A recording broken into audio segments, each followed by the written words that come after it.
C'est parti. Alors hier soir, il y avait Koh-Lanta, une semaine sans Koh-Lanta, et les audiences, force est de constater que les audiences ont baissé près d'1 million de téléspectateurs en moins par rapport à il y a 15 jours. Du coup, on s'est posé la question, est-ce que TF1 ne serait pas en train de s'aborder carrément le programme le plus fort de la grille et de la chaîne? C'est vrai que, honnêtement, quand on prend l'ensemble des saisons, bah là, ça baisse. Alors que normalement, Guillaume, le programme cartonne. Allez, bien sûr, c'est un carton. D'habitude, ils sont entre 5 et 6 millions le vendredi. Là, ils sont sous la barre symbolique des 5 millions. Ils sont à 4 300 000 téléspectateurs. Et on voit bien que le vendredi, voilà, ils prenaient ces 2 millions de téléspectateurs. Là, c'est un choix terrible qui est très critiqué dans le petit milieu des médias, mais aussi chez les téléspectateurs. Il y a eu des milliers de tweets hier soir, je vous les ai sortis, de gens qui se plaignent de la diffusion le mardi. C'est terrible, c'est un choix catastrophique de la part de TF1. Hier soir, on en parlera en fin d'émission, il y avait le concert hommage à Johnny en direct. Qui lui a fait monter. Et lui, le programme a fait un très bon score. Oui, maman. Mamie, pardon. Maman. On peut pas. Je me suis tournée vers lui. On peut penser que effectivement le concert de Johnny en a pris un peu. Je pense pas que ça joue. Je pense que ça joue qu'à la marge. Mais effectivement, quand on regarde psychologiquement, le téléspectateur, même si c'est la deuxième fois que c'est le mardi, le téléspectateur est préparé à le voir le vendredi. Et on constate que 63% des 4-14 ans, donc des très jeunes, regardent quand c'est le vendredi. Et là, du fait qu'il y a classe, ils n'étaient plus que 5, ils sont plus que 50% hier soir. Il n'y a pas que ça. Il y a le jour de diffusion, mais il y a aussi le contenu de l'émission. Et le contenu de l'émission nous avait promis des All-Stars incroyables, etc. pour les 20 ans. Et ce n'est pas incroyable du tout. Si, Est-ce que vous êtes de ceux qui pensent que TF1 est en train de s'aborder la marque? Mais oui, c'est trop parce que ces All-Stars, on les voit tout le temps. Hier, les femmes disaient, c'est ma 4e édition, ma 4e participation. Il ne se passe rien. À part l'île des bannis artificiels, il ne se passe rien. Alors, cette saison, il y avait en fait 2 clans, les hommes et les femmes, il y avait la réunification. Et il y a Kumba, je crois. Kumba, elle était bien avec les filles. Franchement, elle était bien. Et d'ailleurs que ça fait limite peur aux autres filles. Regardez. Il y a une mixité des équipes. Il faut qu'on élabore notre stratégie pour démonter tous les mecs. On pourra les utiliser à notre avantage. À notre avantage, mais à un moment donné, on va les jeter aussi. Aucun sentiment. Il faut vraiment qu'on se considère comme des sœurs. Là, j'ai envie de mettre les femmes à l'honneur. On se retrouvera à la fin du jeu. On te demande maintenant soit tu marches avec nous, soit tu marches pas avec nous, parce que nous, on va élaborer un plan. Maintenant, pendant l'élaboration de ce plan, si tu marches pas avec nous, tu pourras pas rester, en fait. Tu pourras, si tu veux, retourner à la forêt, faire ce que tu veux, tes affaires. Nous, on fera notre plan. En fait, j'ai un peu pas le choix. C'est un peu une menace, en gros, qu'elle nous fait. Franchement, hein, elle nous fait un ultimatum, là. D'ailleurs, on peut se demander si c'était une bonne idée de faire ce choix, de mettre les garçons et les filles séparément au début de l'émission. Non. Il y en a plein qui crient au sexisme. Non, et clairement, ils sont en train de s'aborder la marque. Alors, est-ce qu'ils en ont marre de Koh-Lanta? Je sais pas. Est-ce que c'est parce que vous savez que le Koh-Lanta est produit par le groupe Banijé, dont Cyril fait partie. Est-ce qu'ils veulent pénaliser peut-être Cyril? Il produit indirectement Koh-Lanta, je sais pas. Mais clairement, on a l'impression qu'ils veulent s'aborder l'émission. C'est un échec total de mettre le mardi. C'est ça. Vous pensez que TF1, un peu en bisbille avec... Je pose des questions, je pense pas. Mais il faut se demander pourquoi ils essaient de tuer la marque. Aussi forte que Koh-Lanta. Non, mais ça voudrait dire que TF1, en fait, se tire une balle dans le pied. Bah, j'ai pas d'autre explication que ça. Pour mettre des bâtons dans les roues, éventuellement. Koh-Lanta était le vendredi, ils l'ont remplacé par des divertissements extrêmement faibles. Et le mardi soir, ils avaient des fictions qui étaient très puissantes. Et ils mettent Koh-Lanta qui marche pas. Moins. Arrive quand même The Voice et Danse avec les stars aussi à la place. Donc ils ont 2 grosses marques qui arrivent le vendredi soir. Ils auraient dû alterner avec Koh-Lanta. Et le samedi on verra s'ils ont fait le bon choix. Bien sûr. Et c'est vrai que honnêtement, une baisse de 1 million, parce qu'ils ont lancé le programme le 25 août. Le 25 août, il y a moins d'audience, il y a moins de gens devant la télévision. Ils font un score très fort, 5,7 millions. Et hier soir, il y a beaucoup de monde devant la télévision. On l'a vu pendant tout le confinement, Koh-Lanta. Mais non, mais la majorité des parents mettent les enfants. Je pense que c'est vraiment ça le truc. Voilà, le mardi, les enfants sont au lit à 21h. Ils ne restent pas devant la télé jusqu'à 23h, les enfants, quand on a classe le lendemain. Je pense que c'est vraiment le facteur déterminant. Bien sûr. Et il n'y a pas de problème avec le contenu. La preuve qu'il y a clairement un rejet de cette programmation le mardi, c'est que l'émission n'a jamais autant marché en replay. Donc ils font énormément de vues en replay, mais le soir même, c'est trop tard pour les gens. Et puis The Voice et Danse avec les stars, ça existait avant déjà. Ils alternaient, comme disait Guillaume. Les éclairages de Guillaume, ils sont bien de savoir que c'est le même groupe. Parce que moi, je ne comprenais pas votre question. Pourquoi ils s'aborderaient leur programme? Parce que moi, ce qui m'avait choqué, c'est pas Johnny Hallyday, moi, qui m'a dérangé. C'est le mardi. Qu'est-ce qu'il y a le mardi maintenant? Pas comme au mois d'août. Le mardi maintenant, il y a la Ligue des Champions qui est revenue sur Canal+. Là, t'as Lille qui a joué hier. Tu vas voir le PSG qui va jouer un mardi. Si c'est un grand match du PSG le mardi, ils vont se tirer encore une autre balle dans le pied. Faut penser aussi que... C'est surtout le polar de la 3, hein, pardon. Oui, pour toi, le polar de la 3 et pour d'autres, la Ligue des Champions. Mais oui, on va avancer. Vous avez vu, cette année, il y a l'île des bannis. Hein. Alors, il y a forcément une différence. Quand on est banni, on a moins à manger. Alors c'est vrai que c'est vraiment 2 salles, 2 ambiances entre le camp de base et ceux qui sont bannis. Voilà. On parle de bouffe, regardez. Nouvelle aventure qui démarre. Les Lantanailles vont faire un festin. On a un poisson chacun, c'est indescriptible. Hugo et Karima n'ont pas le choix de tout manger ou pas, ils n'ont rien. Des boules de chair comme ça, c'est trop bon. Ah, j'ai faim. Voilà, comme c'est cool de manger ça. Plaisir de dingue là. Un peu mal au cœur, c'est de voir des poissons vraiment prêts. Ouais. Et de se dire, waouh, quoi, tu peux pas les manger. Ah, la pêche a été très bonne, hein. Un joli poulpe. Là, le plus difficile, et je le savais pour moi avant de partir, c'est la fin. On ne peut pas parler, tellement c'était ski. Waouh, comme c'est bon. C'est excellent. On galère là sur cette île. Tellement c'était ski. Alors, c'était la nouveauté de cette année. Encore une mécanique qui change. Maintenant, quand on est éliminé, on se retrouve sur une île de bannis où on a une seconde chance pour éventuellement réintégrer. Ça fait beaucoup de règles. Ouais.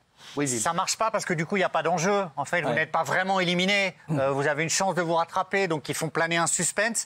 Mais c'est artificiel et du coup, les gens n'accrochent pas, quoi. On ne sait pas vraiment qui reste et qui part. Et ça, c'est troublant. C'est déjà arrivé, mais il y avait un seul candidat. C'est déjà arrivé. Mais là, c'est des semaines successives où ils se battent les uns avec les autres. Ça marche. Alors là, il y avait Cindy et Patrick qui étaient sur l'île des bannis. Et bien que Patrick, il est extrêmement confiant. Il ne devrait pas, en fait, regardez. C'est une nouvelle aventure qui démarre pour moi. Là, j'ai hâte d'en découdre et que je gagne. Voilà, que je les écrase. Votre aventure dans ce Koh-Lanta la légende, Cindy, est terminée. Au revoir. Au revoir, Denis. Au revoir. Bonne chance. Ciao, Cindy. Ça redémarre, Koh-Lanta. J'ai une revanche à prendre. Je prouvais que je peux arriver à retourner dans cette aventure. Patrick, votre aventure sur ce Koh-Lanta la légende est terminée. Au revoir, Patrick. Au revoir, Denis. Au revoir, tout le monde. Au revoir, Karima, Hugo. Faut se venger. Vengez-vous. Merci. Donc, c'est cette question, est-ce que TF1 s'aborde la marque? Est-ce qu'il n'y a pas une usure du programme aussi? Ça fait 20 ans quand même. Ça fait 20 ans que ça existe. C'est pour ça. Effectivement, c'est quand même des têtes d'affiche. Quand on aime Koh-Lanta, on retrouve les Théora, les Claude. Oui, mais il etc. se passe rien. Ça, c'est sûr que ça fait de l'audience. Après, est-ce qu'on les a pas trop vus? En effet, Mais non, ça cartonne toujours. C'est pas un peu usé à la corde. Mais non, vous dites que ça cartonne en replay, donc on peut pas. Ça cartonnait quand c'était l'autre jour, donc c'est pas une question d'usure, ça cartonnait toujours avant. La question, c'est pourquoi changer de jour? Est-ce que TF1 a plus à gagner à plomber le groupe Banijay en se disant bah nous on s'en fout, on laisse passer et on va plomber le groupe Banijay qu'on garde Koh-Lanta? Le changer de jour pour le mettre un mardi, c'est incompréhensible pour plein de gens en fait. Non, oui, c'est ça, parce qu'il y a une vraie dégringolade des chiffres, on l'a bien vu. De toute façon, l'audience, elle baisse régulièrement. Pourtant, tous ces personnages qui jouent là-dedans, parce que c'est un jeu, ils sont emblématiques et les gens devraient être adhérés, être sympas avec eux, c'est-à-dire avoir de l'affection, etc. Mais le vrai truc, effectivement, c'est la date, c'est le mardi, c'est pas possible. Parce que c'est un programme qui est quand même destiné également aux enfants, parce que c'est des îles, il y a une espèce d'aventure, tous les enfants rêvent d'aventure, de palmiers, de soleil. Moi, la question que je me pose, c'est pourquoi. J'aimerais savoir, à TF1, c'est quand même des gens de télévision, ce sont des pros. Qu'est-ce qui leur passe par la tête pour décider d'enlever un programme qui, depuis 20 ans, et le vendredi, qui fonctionne très bien, quelle que soit la concurrence, c'est indéboulonnable, ça varie à quoi, à 200-300 000 près, pour le mettre un mardi où il y a une plus forte concurrence. À votre avis, c'est quoi le but? Une des explications, c'est que TF1 faisait beaucoup de séries américaines, notamment le mardi soir, et que pendant le Covid, donc en 2019-2020, il y avait beaucoup de tournages qui ont été annulés. Donc là, en 2021, ils n'ont plus de séries à mettre, donc ils mettent Koh-Lanta. Mais ils auraient dû mettre d'autres formats, comme Game of Talent, qui mettent le vendredi, qui ne marche pas. Donc en fait, c'est un sacrifice, voilà. Voilà, c'est l'excuse officielle, mais même, ça ne justifie pas, parce que Koh-Lanta, c'est leur marque forte, c'est la marque avec laquelle ils font 6 millions 500 000 téléspectateurs. Ils font plus ces audiences-là. Donc 4 millions, c'est très bien pour TF1 aujourd'hui. Mais pourquoi ils s'abordent leur marque qui marche, alors qu'ils auraient pu mettre d'autres formats plus faibles? Mais ils restent quand même en tête, parce qu'avant c'était ils peuvent se faire battre qui était en tête. Non, maintenant avec Koh-Lanta, ils un jour ils vont se faire devant au niveau des audiences. Parce que c'est pas un fiasco non plus. Non, pas de fiasco, mais quand vous perdez 1 million en 3 semaines, alors c'est là où c'est censé être le plus fort. Oui, il y a quand même une question qui peut se poser. On va avancer dans l'émission avec cette fameuse réunification et Laurent découvre ses nouvelles petites copines et il a déjà un avis très tranché. Regardez. Camouflage là. Observez les nouveaux arrivants, les nouveaux colocs. Ah, ça fait plaisir de voir des filles à la maison. Tu vois Alice qui arrive, qui marche façon Goldora, qui marche comme ça et puis qui fait toujours un peu la gueule. Donc tu te dis oula, elle est un peu chelou. Mais au final, très très sympa Alix, très très sympa. Je savais que Clémentine était un peu ouf, donc ça confirme qu'elle est vraiment un peu ouf. Jade aussi, elle fait de loin, elle fait un peu flipper, elle fait un peu un tronche, elle a l'air super sérieuse. Et puis Alexandra aussi un peu perchée, j'ai l'impression, un peu à l'ouest, un peu comme moi. Mais elle est encore plus percée que ce que je pensais. Alors, vous savez que dans Koh-Lanta, il y a un cri de guerre chaque année. Généralement, c'est un grand moment. Et là, les Rouges n'avaient pas encore leur cri de guerre. Ils ont donc cogité, ils ont bien réfléchi et ils en ont trouvé un. On va le découvrir ensemble, il est magnifique. Déjà Korok. Korok. Ouais, je trouve ça bien. Moi, je dis ça comme ça, mais... Attends, c'est marrant, on peut le faire. Il faut faire ça. Ouais. Je dis ça comme ça pour rigoler. Lui, il a pris ça au sérieux. Maintenant, ils vont faire ça comme cri de guerre. C'est n'importe quoi. Si vous avez un cri de guerre, c'est maintenant. Je dis ça comme ça pour rigoler. C'est n'importe quoi. Voilà. Bravo pour le cri de guerre. Alors, dans les problèmes qu'on pourrait évoquer, il y a les fameux changements de mécanique. Oui. C'est vrai que chaque année, il y a des petits twists, des améliorations pour essayer de faire évoluer la mécanique. Et là, généralement, quand Denis Brognard explique les choses, c'est encore pire que moi. On ne comprend rien du tout. C'est vrai. Une fois n'est pas coutume. Regardez bien. Si quelqu'un comprend ce qu'il est en train d'expliquer, dites-le moi, parce que moi, je n'ai bien sûr rien compris. Vous êtes 16 au total. Après 2 obstacles, vous allez découvrir 14 torches. Une nominative pour chacun des aventuriers qui sont ici. Vous allez choisir la torche d'une femme qui partira à son tour pour aller récupérer la torche d'un homme. Dès l'instant que toutes les torches ont été récupérées dans chaque équipe. Alors, vous partez avec votre porte-feu, vous effacez tous les obstacles. L'épreuve, ce jeu de confort, il commence maintenant. Claude, c'est compliqué. J'ai aucune idée de ce que je vais faire déjà, moi. Ça, c'est clair. Alors, vous savez que j'ai animé un jeu d'aventure qui a marqué l'histoire, c'est Cash Island. Donc c'est vrai que quand on doit énoncer les règles, parce que en fait les créateurs, dans leur petit coin, ils font leur machin, leur petit crowbar, mais quand ils vous donnent la fiche, c'est-à-dire que vous êtes là, et quand je pense que je dise ça, ça va être très compliqué. Et je me mets à la place de Denis, c'est très très difficile d'expliquer clairement. Autant faire un magnéto, c'est plus simple. Oui, Gilles. Il a quelques secondes seulement, donc il le fait vite, mais parfois c'est tellement incompréhensible que des techniciens ou des gens de la production viennent réexpliquer au candidat avant qu'il se lance comment ça fonctionne. Vrai. Un candidat m'a expliqué ça, heureusement qu'on nous réexplique après, sinon on ne saurait même pas où courir, où aller et que faire du jeu. Ça doit être drôle, ça. Quel est l'intérêt, vous pensez, de modifier les règles sur un jeu qui fonctionne très bien? Parce qu'ils ne veulent pas lasser, mais pour moi c'est une erreur, parce que c'est des mécaniques qui troublent et qui sont souvent contre l'esprit du jeu. Et j'arrive pas à percevoir pourquoi la production change en permanence les règles. Pour moi, c'est mauvais. Denis dit systématiquement, alors après, à tort ou à raison, qu'ils changent par petites touches parce qu'effectivement, ils sont obligés, sinon les gens décrocheraient plus vite. On se plaindrait tout le temps. Je veux dire, d'autres se plaindraient si c'était les règles, les mêmes règles depuis 20 ans. On dirait, putain, ils évoluent pas, ça change pas. Non, mais regardez, on va parler de Fort Boyard. Fort Boyard, les règles, fondamentalement, elles n'ont pas changé depuis 20 ans. Les cellules ont changé, les jeux ont évolué, mais la mécanique... Elle n'a pas beaucoup bougé. Globalement, c'est toujours la même chose. Et le jeu fonctionne très bien. Mais il y a de nouvelles épreuves, donc forcément de nouvelles règles. Oui, non, mais c'est une règle d'une épreuve. C'est pas l'épreuve, la mécanique de l'ensemble de l'émission. Alors, pour le coup, cet été, il y a eu une usure. C'est vrai. C'est vrai, une petite usure. Mais sur une usure honnête. Oui. Une usure honnête. Guillaume a tout à fait raison. Il y a le déficit de séries américaines. Celles qu'ils ont en stock ne marchent pas, ils le savent. Et donc, effectivement, et un entonnoir de programmes qui arrivent entre le Danse avec les stars et The Voice. Qui change, il y a un jour qui change aussi. Là. Donc, il risque de déstabiliser aussi les deux restants. On va rester dans les règles. Justement, là, cette année, il y avait le totem d'immunité. Et là, il y a le super totem d'immunité. Et bientôt, il y aura le super totem de la supériorité du totem qui lui-même annulé l'ensemble du totem d'avant. Regardez. Vous allez disputer dans un instant votre première épreuve d'immunité collective. Regardez avec quoi va repartir l'équipe gagnante. Ce totem.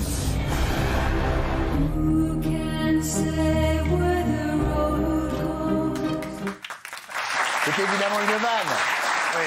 Je rappelle que Cheryl sera de retour vendredi dès 19h10. Bon, au final, est-ce que l'émission vous a séduit, oui ou non? On commence avec Bernard. Non. Non, mais moi ça m'a jamais séduit. Vous mettez oui, hein. Moi je veux bien. Si vous avez un problème de connexion entre le bras et c'était pour l'autre question. C'était pour l'autre question. Non, ça me séduit pas du tout. Moi je regarde pas de toute façon. Et puis hier soir j'étais au concert de Johnny, donc je n'ai rien vu. Pour être clair. On va en parler tout à l'heure. Agréable. Vous avez toutes les coulisses. Oui. On va tout savoir. Oui, on va tout savoir. Oui. On va tout savoir. Il y a beaucoup de choses. Madame. Eh bien, moi, ça me séduit. Pourquoi? Parce que c'est une émission que je n'ai quasiment jamais regardée. Pour quelle raison? Parce que justement, elle est le vendredi soir. Et le vendredi soir, parfois, j'ai d'autres choses à faire. Vous êtes en club, vous, le vendredi soir? Aussi. Eh oui, avec Roger. Oui, ça commence pas à 21h. Mais il paraît qu'en province, c'est plus tôt. Les Allez, Bernard, et toi maintenant? Est-ce qu'il y a des gens de province dans le public? Mais oui, c'est une vanne. Oui, il y en a. Et en tant que téléspectatrice sans enfant, le vendredi soir, peut-être que je vais faire un dîner, je vais pas regarder Koh-Lanta, et le mardi, je vais le regarder. Justement. À quand l'enfant? Ah, ça, je ne sais pas encore. Mais tout ça pour vous dire que le mardi, je suis plus devant la télé. Oui, Raymond. Ah, moi, ça y est, j'ai fait des enfants, c'est pas la peine. Non, je parlais pas de ça, je parlais de... Je parlais de l'émission. Moi, je vais pas mentir aux gens. J'ai toujours dit que Koh-Lanta, j'accrochais pas, que c'était une émission que je regardais pas. Je tombe dessus de temps en temps. Et je fais même des paris avec mes potes. Des fois, je leur dis, donnez-moi même 1500 €. Je suis pas capable de vous sortir 5 mecs de Koh-Lanta. Même pour 2000 €. Vous leur dites, donnez-moi 1500 € pour cette question. Demandez-moi 5 mecs de Koh-Lanta. Je vais pas vous les sortir. Même si vous me posez 2000 € sur la table, je vous serai capable de vous sortir. Allons-y, citez-moi 5 mecs de Koh-Lanta. Il y a 5000 € sur la table. Non, mais la production, la chose commence. Non, mais sans m'aider, il y a Claude qui a gagné, là. Ah, t'as les photos derrière, c'est facile, là. Non, mais même avec les photos, je les connais pas, je vous jure, c'est vrai. Pose vraiment 5000 €, je les connais pas. Il y a Claude, il y a... Hugo. Moundir, il a fait Koh-Lanta. Ah non, mais je parlais de cette saison, moi. Ah non, c'est mort. Ah oui, c'est mort, d'accord. Oui, Fiona. Non, moi, j'adore Koh-Lanta, mais cette saison ne me plaît pas parce qu'on s'attend vraiment à avoir un choc des guerriers comme ils nous l'ont annoncé, ce sont les 20 ans. Et là, en l'occurrence, ils ont tous peur d'être trop forts, de se faire éliminer. Donc en fait, ça joue pas, ça fait des vieilles stratégies pourries alors qu'on veut passer à Koh-Lanta, on veut du jeu, on veut de la gagne. Non, je suis pas très séduite et je ne regarde pas beaucoup cette année, j'avoue. Alors, Gilles. Le mardi, ça ne me plaît pas et le contenu est mauvais. Il y a deux équipes figées. Le mardi ne change pas la qualité de l'émission, Gilles. Le mardi, ça ne me plaît pas. Il y a deux équipes figées. Arrêtez. Il se passe rien, je m'ennuie. Il se passe rien, je m'ennuie. Homme contre femme, c'était mauvais. D'ailleurs, ils ont vite rectifié. Ils ont changé en cours de route. Donc, ça ne me plaît pas. C'est marrant parce que vous, parfois, vous adorez Koh-Lanta et d'une saison à l'autre, vous n'aimez plus. On ne sait pas pourquoi. Quelle mouche vous pique. Cette saison-là, je la déteste. Très bien, voilà. Moi, c'est tranché. Oui, madame. Mademoiselle. Alors moi, le mardi, je n'aime pas non plus le mardi. Il me faut toujours une demi-heure alors que je sais le programme pour me souvenir qu'il y a ça sur TF1. En revanche, je vous trouve très dur parce que les épreuves, elles aussi, sont dures.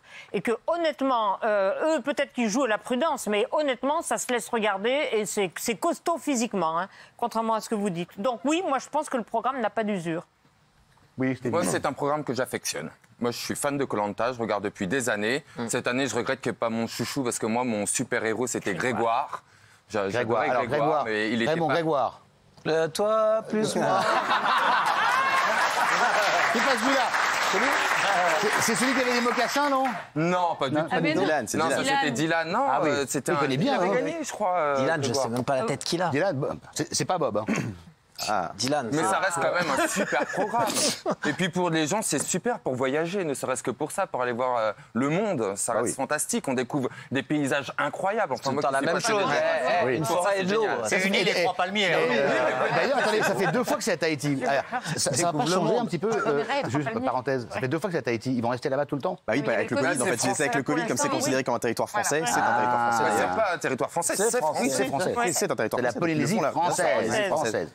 Oui, Sophie. Non, moi je regardais en fait avec les enfants quand ils étaient petits. Maintenant, c'est vrai que Koh-Lanta, ça leur passe là.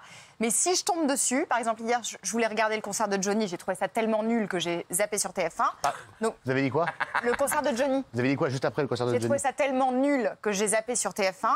Et donc du coup, en fait, quand on zappe sur Koh-Lanta, finalement, on reste. Et je suis d'accord avec Isa. Je trouve que le niveau, il est quand même vachement costaud, quoi. Les mecs qui vont faire le parcours du combattant. C'est Koh-Lanta quand même. Si en plus ils font rien. Non, mais le niveau, il y a quand même du level, quoi. Moi, je suis pas du tout d'accord avec Sophie. Je trouve que Koh-Lanta, c'est irregardable si vous n'êtes pas un fan de l'émission. Moi, là, je suis pas cette saison. Je regarde des extraits, je ne comprends rien. Je connais pas les histoires. Les règles, elles sont ultra compliquées. Elles changent à chaque saison. Là où, quand vous tombez sur L'amour est dans le pré ou sur Fort Boyard en zappant, c'est immédiat. C'est-à-dire que vous comprenez. Vous avez un mec qui veut sortir avec une nana ou l'inverse. Vous comprenez de quoi on parle. Là, on vous parle d'histoire d'il y a 2 semaines, de stratégie, de mécanique. Je sais non plus pour comprendre. Ils ont des choix autour du cou. Je dois être teubé, mais je ne comprends pas Koh-Lanta. Alors que le concept de base est super simple, c'est d'envoyer des aventuriers sur une île. Les jaunes contre les rouges. Voilà, et voilà, c'est toujours pareil.